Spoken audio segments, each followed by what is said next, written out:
Alright guys, SP Kenma will be in the game very soon, so let me do a quick review of all his skills and I'll talk about whether or not I think he's any good and should you summon for him, and if so, how many dupes. So let's just crack on with the skills. So skill 1, it's a very nice passive buff. So the way he does it is he does it in two different ways. So one, there's a passive ability which is always going to be on, and that's just an AoE reflex increase for your whole team. Okay, base 10% can be up to 16%. But furthermore, whenever someone receive or save, he's also going to get another stack of something called defense that eliminate opening. And if that's not bad, he's going to get another stack. Okay, it can be stacked up to 10 times here, just judging by skill 1. However, if you actually have a deployment bond with SP Hinata, this would actually be increased to 15 stacks. Okay, so now if you actually think about it, every single stack would bring you 1.5%. With 15 stacks, that is going to be 22.5%. Add on the sales, say even if it's the base 10% here, this is already a good 32.5% reflect for your whole team. And as you can see here, it's actually very easy to build up the stacks. Essentially, probably after 2 or 3 rallies, 2 or 3 turns, you can probably build it up, assuming the rally actually goes on for quite a few net crossing, obviously. And also, the stacks will never actually be consumed. So as long as you build it up, it pretty much is just going to stay there permanently on the field, provided I'm pretty sure this will only be available if Kenma is actually on the field, but that's something potentially to be checked. Okay, so that's basically skill 1, just very good reflex, and this is probably the easiest way of buffing up reflex for your team. Okay, out of all the characters, including the future ones on JP, Kenma is the best reflex buffer. Okay, skill 2, this is basically just a setting skill. Furthermore, if the person who actually attacks after the set would be increasing their power, increasing the power of their attack. Okay, so this is very good synergy with Sakusa and also Hinata, who tend to be played from the back. Okay, and that's just kind of like a pretty standard receiving specialty team as well.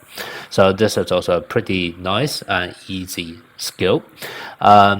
Skill 3. So this is basically whenever he set will do a settle his awareness will increase by reflex. Now something I will talk about later on in his memory. In fact, let me just quickly do his memory now. It's probably easier. If we actually take a look at his memory, what you will see is that the way his memory works is that he will actually be increasing reflex for himself, and furthermore he can also give other stacks called sticky, which can also give reflex, and when that sticky effect is actually 3 stack, that can actually essentially do a 100% increase for reflex as well. Okay, this is a very good memory, one of the most universal set of memory, because this doesn't even have any I mean, it obviously has synergy with SP Kenma, but clearly the sticky is not featured anywhere else on Kenma's kit, so this is just like a standard alone effect, and that basically means this can go on any kind of setter out there. And reflex is always one of those stats which is nice to have, right? So this is definitely a very good universal one. It's also potentially interesting to get dupes, because once again, dupes can actually increase reflex, and reflex is one of those ones where even though it might only look like a small increase in grand scheme of probability, when it actually triggers effect because of this critical receive or critical block, it can actually change the flow of the match by quite a bit. Okay, so if you are, let's say, a massive pay to win player and you want to go for dupes, this might be one of the rare SP memory that I think a dupe can actually be interesting for them. Okay, but anyway, as you can see here, SP Kenma tend to be playing with his own SP memory, which will increase his reflex. Okay, that's kind of the main thing I wanted to show you guys. And then if you actually put this into his skill 3, in the context of his skill 3, his awareness will increase by Kenma's own reflex. And normally if you actually do a correct build with the potential, etc., Kenma can probably look to have about 80% reflex from his skill 1, from his memory, from his also the passive buff from here, the stacks of the buff, and also if with the potential build, assuming you do the 4 set for the reflex.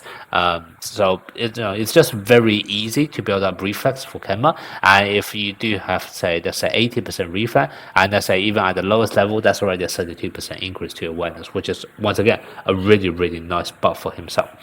Now the second half is got something completely not related, but basically whenever he's on the court, short and your block is not bad, what's going to happen is just going to be a nice debuff effect. Okay, it's not a massive debuff, it's a pretty small one, but still, this is quite easy for you to trigger, so it's almost going to be on vast majority of the time.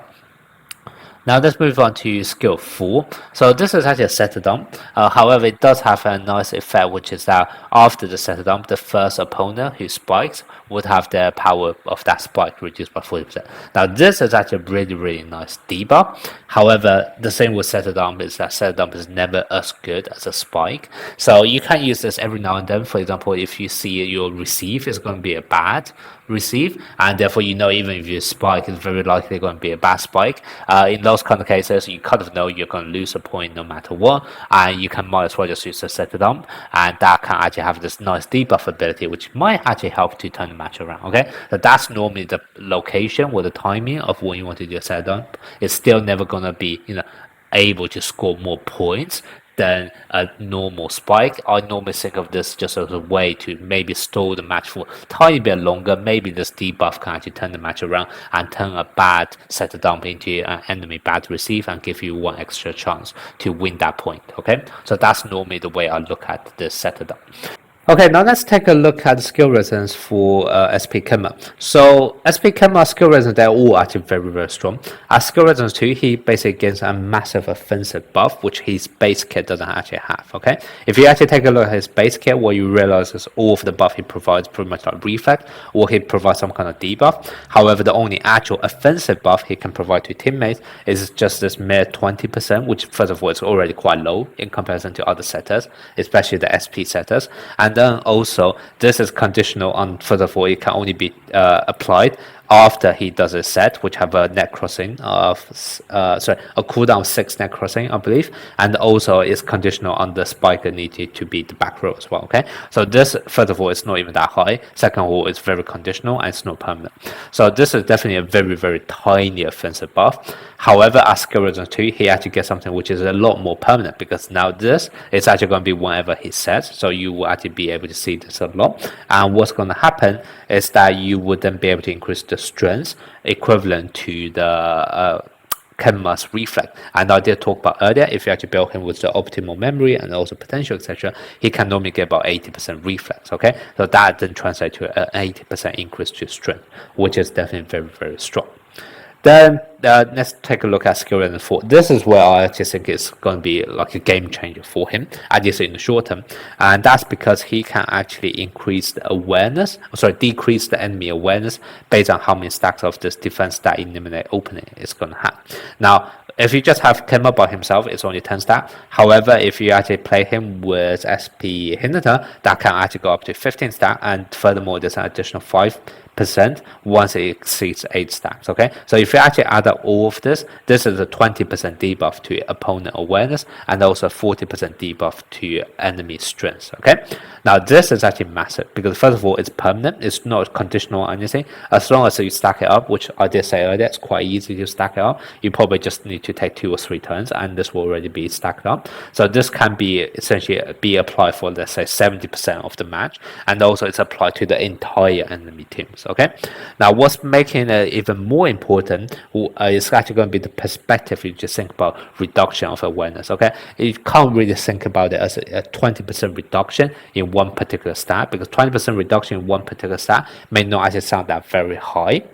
However, what you have to realize is that a lot of ability or effects or skills in this game is actually going to be triggered when someone do a critical action. So now if you can actually do a 20% reduction in awareness, don't think about that as just simply a 20% reduction in one stat. It's actually a decrease of 20% chance of the enemy even able to activate in certain skills. And now if you actually position this debuff that way, this is going to obviously become a lot stronger, because you can essentially handicap the enemy from even doing certain things, and that can really change the flow of the match. Okay, so this is definitely going to be very strong. Now, the only slightly annoying thing with this is that in the future, eventually there will be SP Okawa, who's a very popular character and a character you'll be seeing in a lot of the teams.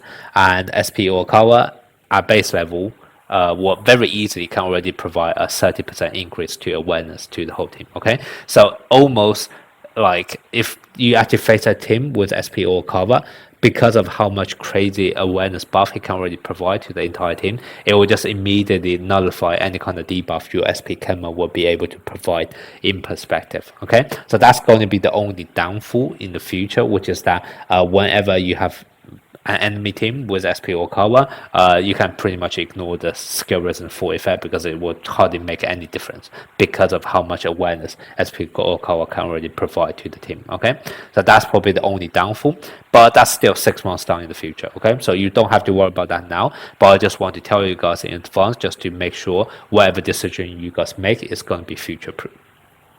Okay, so with all that being said, should actually summon for SP Kenma. So SP Kenma is definitely a very strong character. He can provide the highest amount of reflex buff and also the easiest one to give reflex buff as well. Okay, if you take a look at all of the other characters who can provide, let's say, a team-wide reflex buff, they normally require dupes. So for example, Sakusa only has skill resistance 2, Komori and Nishinoya needs skill resistance 4. Okay, so Kenma is the only one straight out of the box can already provide that, which is going to be extremely helpful.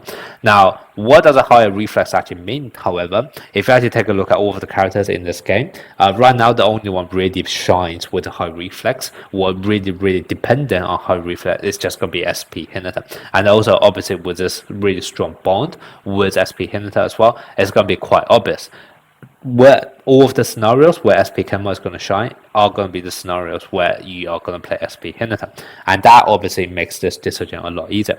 Are you gonna, well, do you already have SP Hinata? If you do, then you should summon for SP Kenma, because he will definitely make SP Hinata a lot stronger with all of the debuff and also of all of the reflex buff, etc.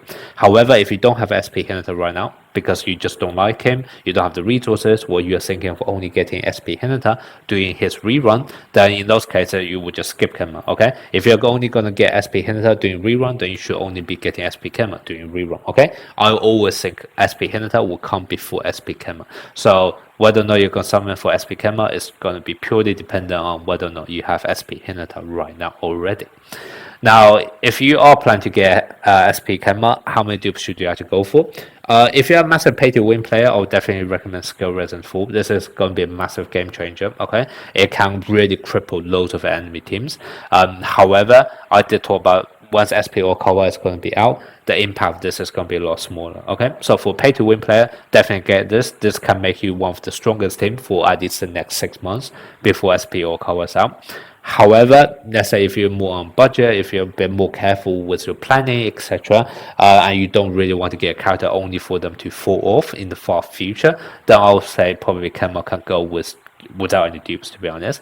Skill Resistance 2 is definitely very nice. The only thing with this is that whilst this can provide an 80% buff to the crit damage of your spiker, if you actually get SP Hinata, which you really should with Kenma, if you actually can get SP Hinata into Skill Resistance 4, I know it's going to be more dupes, but SP Hinata at Skill Resistance 4 can already give himself, let's say, about 200 or 250% increase into his own crit damage. So in those kind of cases, you will almost wonder, do you really want to spend 2 dupes in SP Kenma, or should you just buff up his normal dedicated spiker instead, because that's actually going to be an even bigger increase in terms of crit damage. Okay, so this is definitely a very strong buff. I guess the only thing you just have to think about, if you have all those resources to dupe it up, do you actually want to dupe up SP Kenma first, or would it actually be a bit more beneficial to dupe out SP Hinata, because eventually in the long run that's going to be an even bigger buff. Okay,